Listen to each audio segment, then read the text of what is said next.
Hello everyone, welcome you all. आज हम shear force और बेंडिंग मोमेंट डायग्राम बनाना सीखेंगे, बट उससे पहले हम कुछ उससे रिलेटेड इम्पॉर्टेंट टर्म्स पढ़ लेते हैं। जैसे हमारे जो किसी भी स्ट्रक्चर है जिसका हमको शियर फोर्स और बेंडिंग मोमेंट डायग्राम बनाना है, उसमें सपोर्ट कंडीशन कैसी है। टाइप ऑफ सपोर्ट पढ़ने से पहले हम ये देख लेते हैं कि सपोर्ट का काम क्या होता है। मेरी कोई भी बॉडी है, ये बॉडी जिस भी चीज़ पर रेस्ट करती है, जहाँ पर इस बॉडी को रखा जाता है, उसको बोलते हैं सपोर्ट। अब इस सपोर्ट का काम क्या होता है, मान लीजिए ये मेरा कोई एक सपोर्ट है, तो ये कैसा सपोर्ट है, ये एक हिंज सपोर्ट है।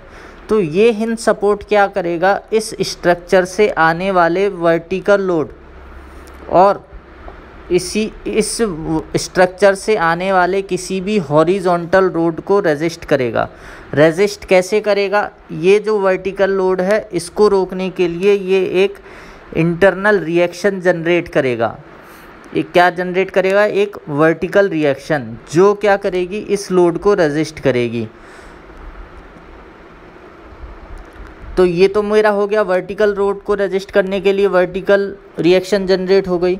ऐसे ही अगर किसी भी स्ट्रक्चर पे हॉरिजॉन्टल लोड आ रहा होगा और उस पे हिंज सपोर्ट होगा, तो ये हिंज सपोर्ट क्या करेगा, डायरेक्शन में रिएक्शन जनरेट कर देगा। उस लोड को रोकने के लिए एक रिएक्शन जनरेट कर देगा, जिससे कि वो स्ट्रक्चर उस पॉइंट से मूव नहीं हो पाएगा।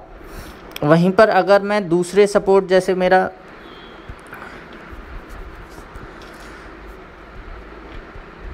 ये था मेरा हिंज सपोर्ट और ये रोलर सपोर्ट, अगर मैं इस रोलर सपोर्ट की बात करूं तो ये क्या करेगा, ये केवल वर्टिकल लोड को रोकने के लिए एक रिएक्शन डेवलप कर पाएगा।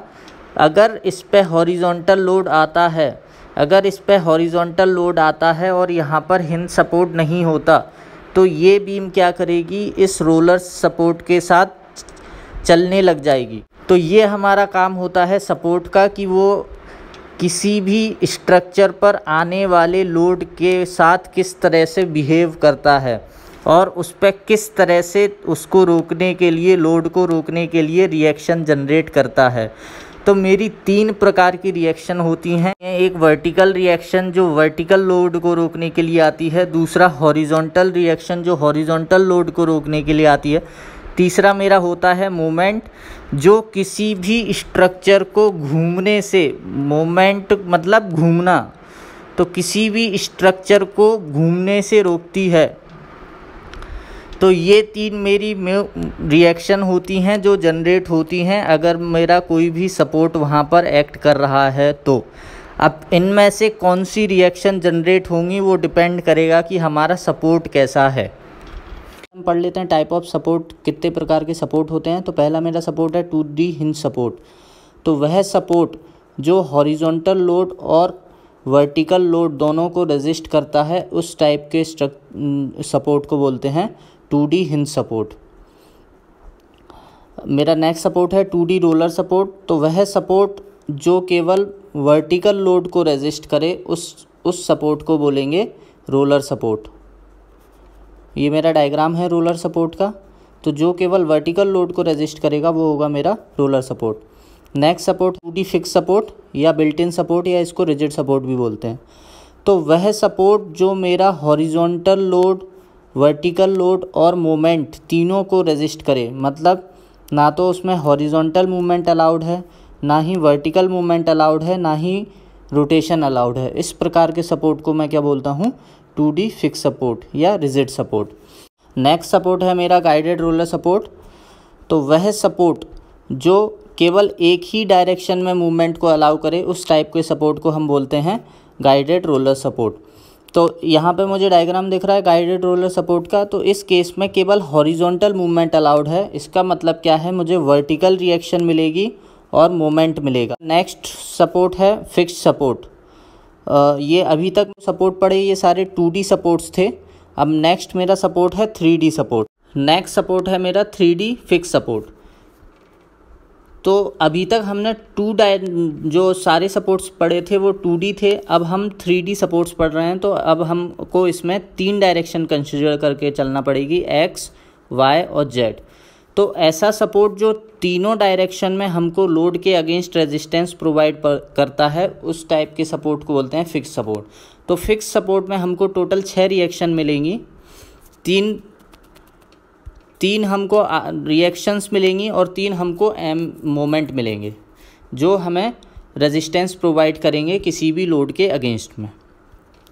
हम आगे देख लेते हैं नेक्स्ट सपोर्ट क्या है। नेक्स्ट है हमारा 3D हिंज सपोर्ट या बॉल एंड सॉकेट जॉइंट भी बोलते हैं इसको। तो इस सपोर्ट में हमको केवल तीनों डायरेक्शन में हमको X, Y और Z डायरेक्शन में रिएक्शन मिलेगी। हिंज सपोर्ट वह सपोर्ट होता है जो मोमेंट को रेजिस्ट नहीं करता। तो इस केस में हमको सिर्फ 3 रिएक्शन मिलेंगी, RX, RY और RZ। तो इसको बोलेंगे 3D hinge support.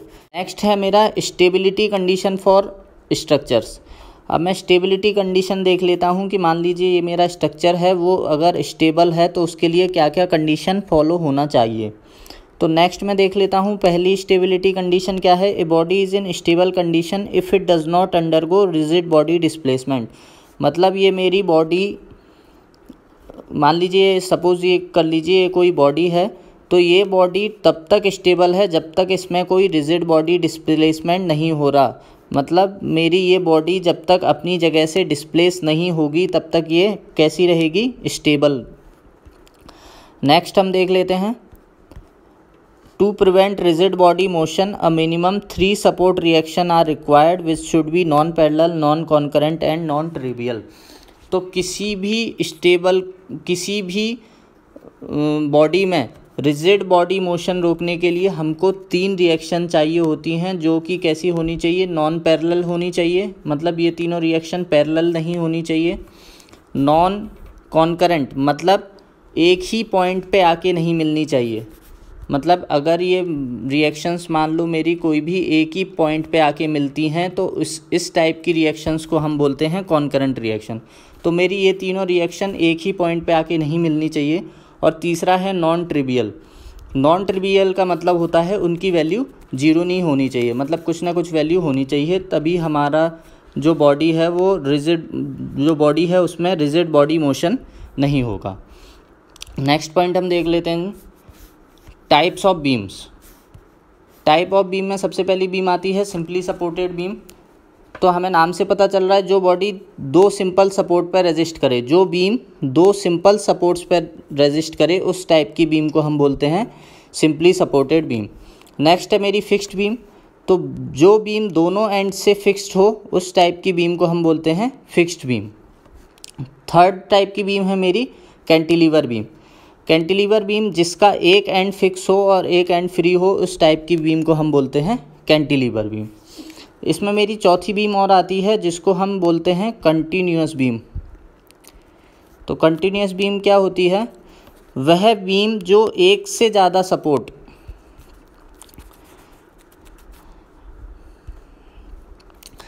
Next type की मेरी बीम है वो है कंटिन्यूअस बीम।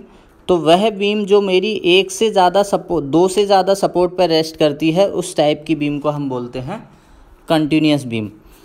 नेक्स्ट बीम है मेरी ओवर हैंगिंग बीम या इसको बैलेंस्ड कैंटिलीवर भी बोलते हैं। तो इस टाइप की बीम, ऐसी बीम जिसमें कुछ ओवरहैंग पोर्शन रहता है उस टाइप की बीम को बोलते हैं overhang beam.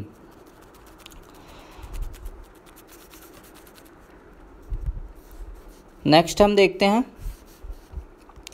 Condition for stability. अगर कोई भी बॉडी स्टेबल है तो उसके लिए क्या कंडीशन होनी चाहिए। तो उसके लिए 2D में हम देखते हैं क्या कंडीशन होनी चाहिए। To prevent horizontal displacement summation of forces in x direction must be 0।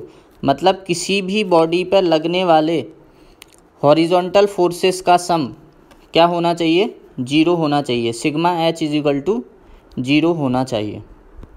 Next हम देख लेते हैं टू प्रिवेंट वर्टिकल डिस्प्लेसमेंट। अगर हमको वर्टिकल डिस्प्लेसमेंट रोकना है तो उसके लिए sum of all the forces in Y direction should be 0।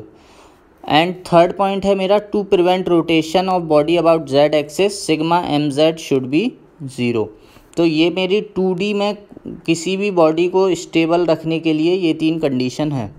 अब हम अगर 3D की बात करें तो 3D में देख लेते हैं। A minimum of 6 reaction are required to prevent rigid body motion in any direction. 2D में मुझे कितनी रिएक्शन चाहिए थी? 3। 2D में मुझे किसी भी बॉडी को स्टेबल रखने के लिए कितनी रिएक्शन चाहिए थी? 3। वहीं पर अगर मैं 3D की बात करूं तो मुझे मिनिमम 3D में मिनिमम 6 रिएक्शन की रिक्वायरमेंट होती है किसी बॉडी में रिजिड बॉडी मोशन को रोकने के लिए।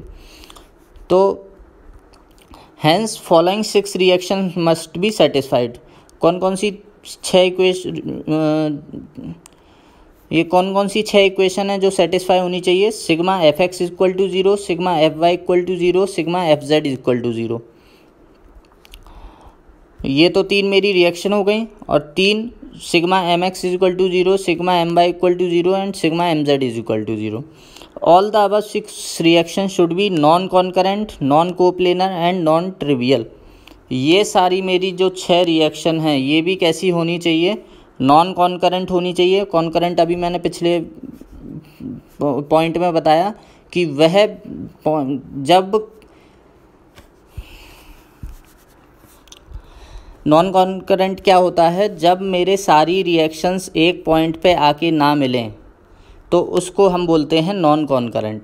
नॉन कोप्लेनर मतलब जब मेरी सारी रिएक्शंस एक ही प्लेन में ना लाए करें उसको बोलेंगे नॉन कोप्लेनर। और नॉन ट्रिवियल, अगर मेरी सारी रिएक्शंस की वैल्यू 0, किसी भी रिएक्शन की वैल्यू 0 नहीं होनी चाहिए, उसको हम बोलते हैं नॉन ट्रिवियल।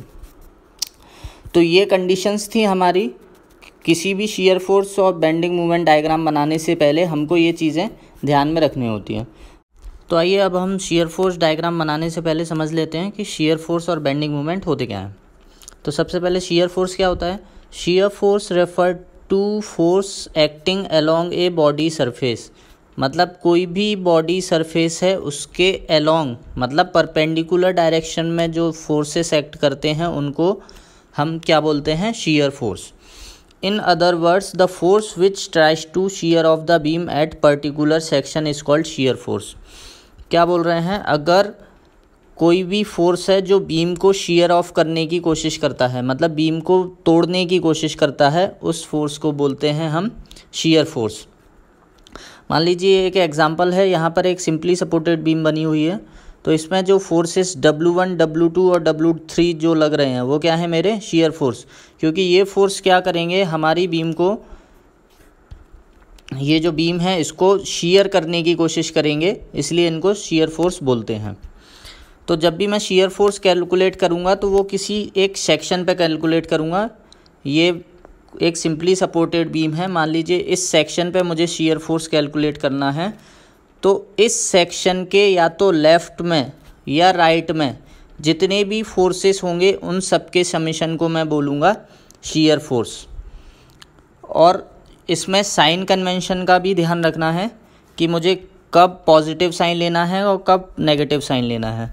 तो जब मेरा फोर्स, जब मैं किसी भी सेक्शन पे लेफ़्ट टू राइट चलूँगा, मतलब क्या है? ये मेरा बीम है और इस सेक्शन पे मुझे शियर फोर्स निकालना है। जब मैं लेफ़्ट से फोर्सेस कैलकुलेट करूँगा तो मेरा जो अपवर्ड फोर्स रहेगा उसको मैं पॉजिटिव लेके चलूँगा और मेरा जो डाउनवर्ड फोर्स रहेगा वो उसको नेगेटिव लेके चलूँगा।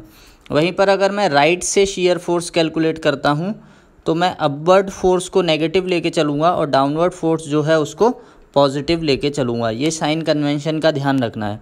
तो अगर हमको किसी भी सेक्शन पे शियर फोर्स या बेंडिंग मोमेंट निकालना है तो हम लेफ़्ट से भी निकाल सकते हैं और राइट से भी निकाल सकते हैं। बट हमको साइन का ध्यान रखना है कि कब, जब लेफ़्ट से चलेंगे तो कैसा साइन लेना है और राइट से चलेंगे तो किस टाइप का साइन लेना है।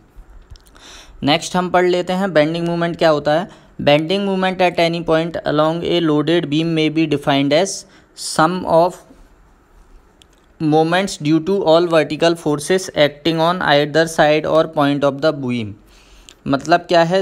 जो अगर कोई एक बीम है इस पे फोर्सेस लग रहे हैं, इन फोर्सेस के कारण किसी भी सेक्शन पर कितना मोमेंट जनरेट हो रहा है। मोमेंट क्या होता है? Ability to rotate the beam. इसका मैं एग्जांपल देख लेता हूँ। अगर मान लीजिए ये मेरी कोई बीम है, तो इस पे अगर ये लोड लग रहा है तो ये इस लोड के कारण और इस रिएक्शन के कारण मेरी बीम किस प्रकार रोटेट करेगी उसको मैं बोलता हूँ बेंडिंग मोमेंट।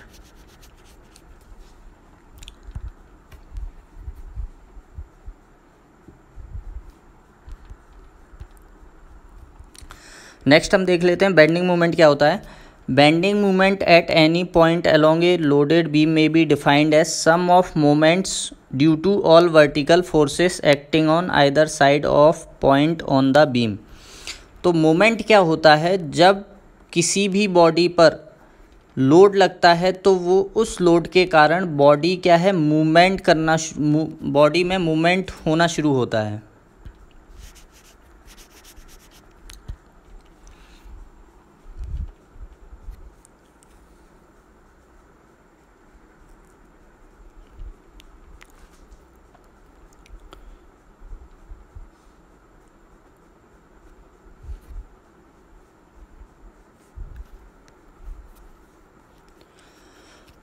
तो मोमेंट क्या होता है, जब किसी बॉडी पर वर्टिकल लोड लगता है तो इस लोड के कारण बॉडी रोटेट होने की कोशिश करती है। मतलब क्या है, अगर मेरा ये वर्टिकल रिएक्शन जो डेवलप हो रही है, इस वर्टिकल रिएक्शन के कारण इस पॉइंट के अबाउट बॉडी क्लॉकवाइज रोटेट होने की कोशिश करेगी। अगर मेरा लोड डाउनवर्ड लग रहा है तो इस लोड के कारण ये जो बॉडी है वो एंटी क्लॉकवाइज रोटेट होने की कोशिश करेगी। तो ये जो एंटी क्लॉकवाइज और क्लॉकवाइज, ये जो जितने भी मोमेंट का समीशन, उसको हम क्या बोलते हैं, बेंडिंग मोमेंट। अब बेंडिंग मोमेंट भी कैलकुलेट करते समय हमें साइन कन्वेंशन का ध्यान रखना है कि जब हम लेफ़्ट से कैलकुलेट करेंगे, मान लीजिए ये मेरा कोई सेक्शन है, इस पर मुझे बेंडिंग मोमेंट निकालना है, और अगर मैं लेफ़्ट से चलता हूँ तो मेरा जो मोमेंट होगा, क्लॉकवाइज अगर मोमेंट जनरेट हो रहा होगा तो उसको मैं पॉजिटिव लूँगा। जैसे इस रिएक्शन के कारण ये मोमेंट कैसा जनरेट हो रहा है, क्लॉकवाइज, मतलब घड़ी की दिशा में। तो इस प्रकार के मोमेंट को मैं पॉजिटिव लूँगा। और अगर कोई लोड जो एंटी क्लॉकवाइज मोमेंट जनरेट कर रहा है उसको मैं नेगेटिव लूँगा। अगर मैं राइट से चलता हूँ, अगर मैं राइट से बेंडिंग मोमेंट कैलकुलेट करता हूँ तो मेरा जो एंटी क्लॉकवाइज मोमेंट जो जनरेट होगा, एंटी क्लॉकवाइज मोमेंट, इसको मैं पॉजिटिव लूँगा, और जो क्लॉकवाइज मोमेंट जनरेट होगा उसको मैं नेगेटिव लूँगा।